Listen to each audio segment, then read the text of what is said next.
Revenge is mine! Hello, and welcome back to Let's Play Phantasy Star Online, Episode 2! But not really, this is Episode 1, but on Ultimate! Yay! We're in Forest 2, and last time I died to that bastard. Whatever. And what sucks is the item lady... well, I think it's a lady anyway. I'm not really sure. Anyway, the item lady... on the ship didn't have any trimates. On the one hand, I like that the shop sort of varies their inventory. On the other hand, it'd be nice if they always had, you know, trimates and tri-fluids. That'd be great. They do always have dimates and difluids, which is nice. They will have monomates so long as you... I believe it depends on your level. But I'm not positive on that.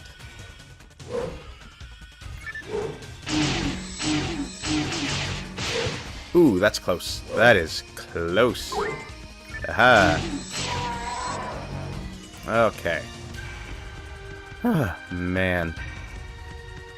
This game. Oh, so this is actually the third in the Bartle thing. So, you know, for the Boomas, we had Boomas, we had Booma, what were the other ones called? The yellow ones. I can't remember right now.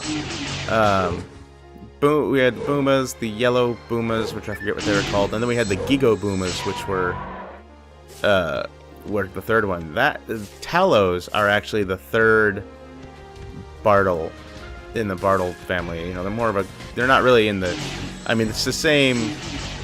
It's basically the same mob, just a reskin, but you know, it looks more like a bug. You know, more like a praying mantis, sort of like the grass assassins. But you know, a little different. Ooh, monomate. I might as well use that. Let me see, mag and see, because you die, the synchro goes down. But now it's back up. Fortunately, the synchro only goes down when you die. Oh, damn it. That's not what I wanted to do. Ow.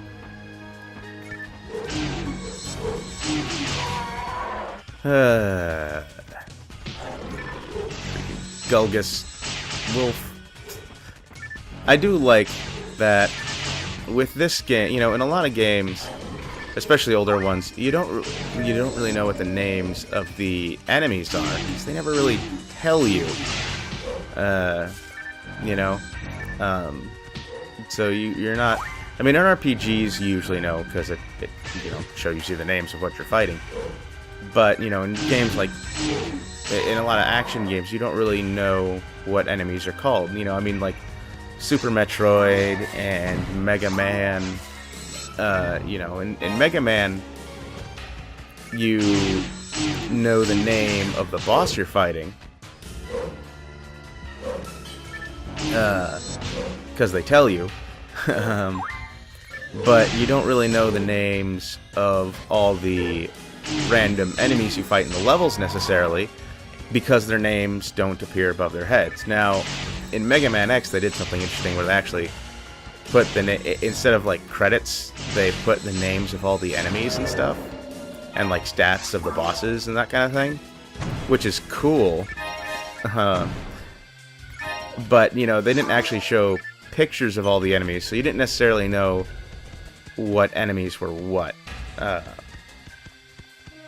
I mean, I know you know the Metars or Metools, because I mean, those are a classic enemy that's been around for a while. But for a lot of the other ones, you're not really, they don't tell you. So I kind of appreciate that in this game, when you lock onto an enemy, it says, hey, this is the name of this enemy, and this is what it is. All that. Attribute, that kind of stuff. Man, I'm gonna have to go back up for supplies before I get very far. One of the things that sucks about being a cast is, you know, your health items are limited, and that's why I tried to sort of alleviate that with the Last Survivor, but that doesn't work when I can hardly hit the enemies. And of course I can't hit the enemies as well because I'm an ultimate. And Hugh Cassell's are pretty accurate, if I recall. I don't remember what my accuracy is. But I mean, not that it really helped me to know the number, I suppose. I mean, I really need to compare it, you know, to the other classes' accuracy thing. But I believe the cast classes are usually some of the more accurate ones. Now, I'm out of stuff already. I'm out of stuff. I haven't been down here for that long, and I'm already out of stuff. Well, let's see what pops up. Bartles. Well, you know, I've almost got my Photon Blast, so kill these guys.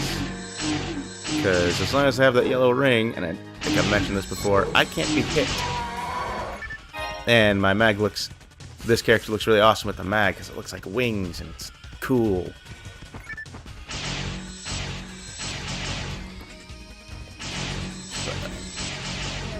There we go. And of course, a lot of these items aren't really worth a whole lot. That's over. But I can probably kill this guy without him touching me. Which means I can get... nope. I thought I might be able to go to the next room. And I could probably kill these guys without them hurting me, but... I want to go and I want to get my items again. Freaking being a cast. Oh, that didn't kill them. Well... Dang. I don't know if that damage has anything to do with my character's level. I would sort of hope it does, given that it didn't kill them. Ah, crap basket. Here we have the Hidelts. Very obviously a Hildebear type. But this one shoots thunder. Ow. Okay, screw it. What? What? Oh, you gotta be kidding me. Seriously? Ugh. I don't believe... I was in the telepipe, teleporting the way, and it hits me with nothing, and I die. Well, that's just great, because now I don't have that other money that I picked... All that other money... I don't have any of the Meseta I picked up, and I don't have any of the Meseta I had from last time. And I would hate to dip into my savings. Also, I have to feed this bastard again. Get out of my way. Jeez. Alright, so... these things... go over here, get that done.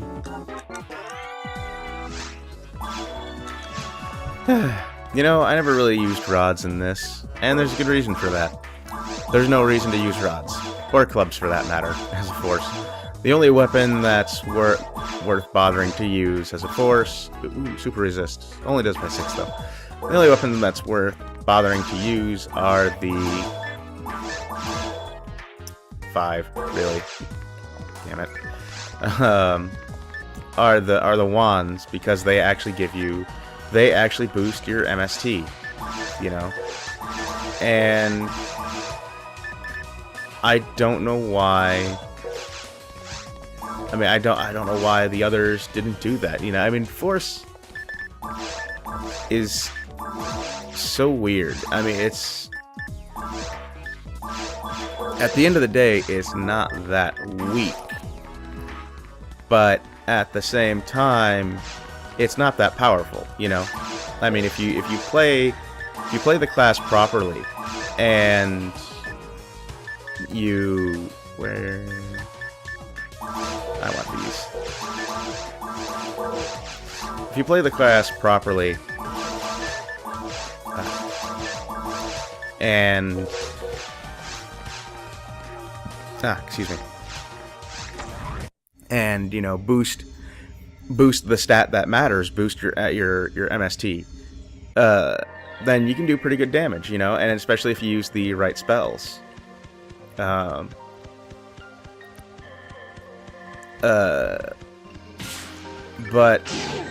the weapons for Force are just odd. There's a saber too, which I don't think I've ever shown off. It looks really cool. It's meant for forces. The stat it uses to determine whether or not you can use it is MST, not strength. And it's cool, but it's not that useful. I don't know. Maybe I just don't know enough about it. Maybe its damage is based off your MST stat, and it's actually comparable to sabers for melee classes. But the problem with being a force is that you're not going to get a whole lot out of being close up to the enemy, since as a force you don't have a lot of defense. You don't have a lot of the stats that matter for being close.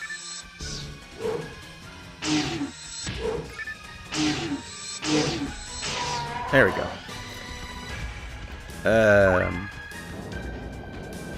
Might as well turn that on. So, it doesn't really help to have... I mean, I suppose, like, as a backup, it's cool. But, I mean, if you're really running low on TP and supplies, you're not gonna go to a sword. You're gonna wait for you're gonna stand still for a little bit, wait for your TP to charge enough to cast Ryuker, and then you're gonna cast Ryuker. You're gonna go back to the ship and you're gonna buy some freaking fluids, and you're gonna fill up and come back and be more badass than before. Well, maybe not more badass, but back to being badass and blowing shit up, which is what I like doing. It's really fun. I mean, don't get me wrong. There are a lot of times where I really like playing a melee class. Melee classes are still fun and all that, but they also sort of... There are other games that sort of fill that need as well. Action games and stuff. You don't use a whole lot of magic in action games, mostly anyway. The ones that come to mind, Ninja Gaiden and Devil May Cry. I mean, Ninja Gaiden has magic, but mostly you're going to rely on your sword and doing sweet combos and stuff. So, that the need to kill things with weapons is sort of fulfilled there. So, that's why I tend to prefer the magic classes. Because blowing stuff up with your mind is cool.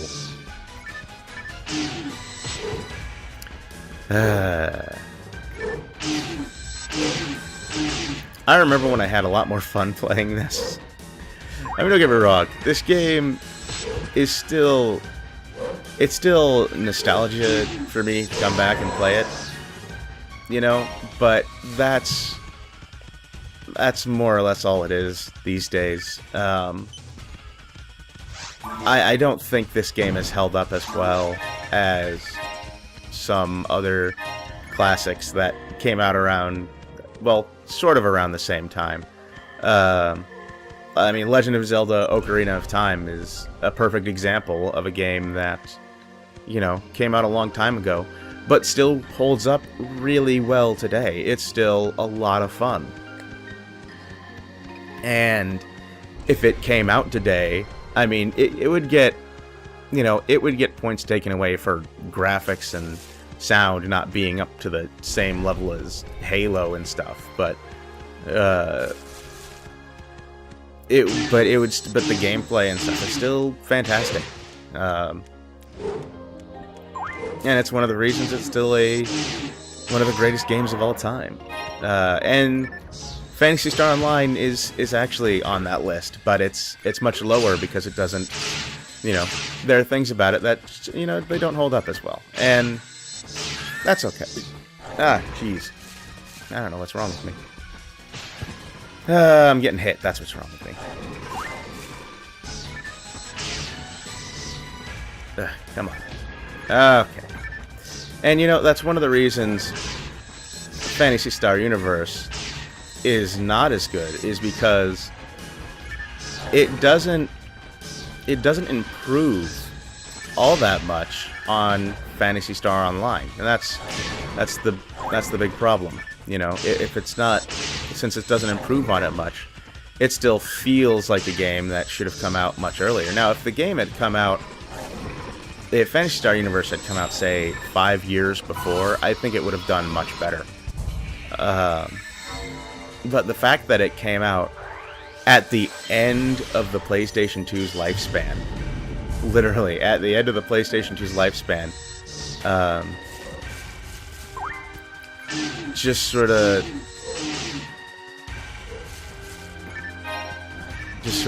kind of really hurt the game. Okay, come on.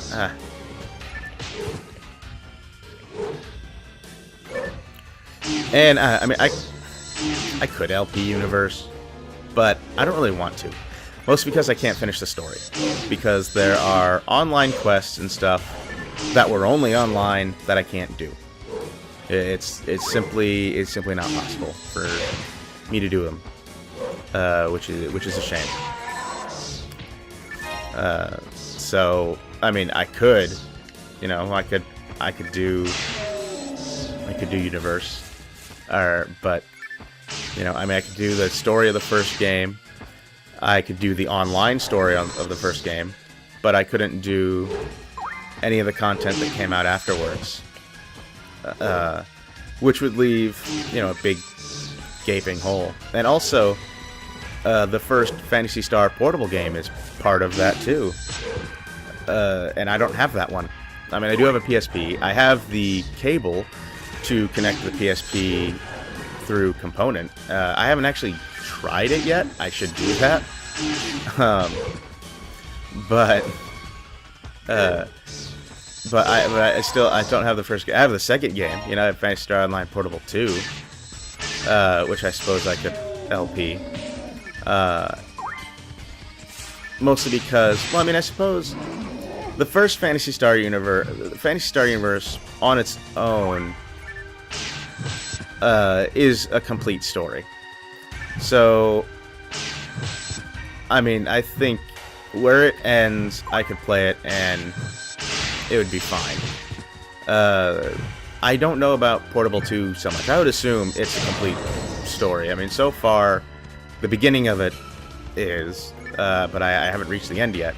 So, you know, who knows? But, I mean, I would assume it doesn't go into anything, because I think it came out after episode, what was it, 3 or whatever, for the Phantasy Star Universe Online?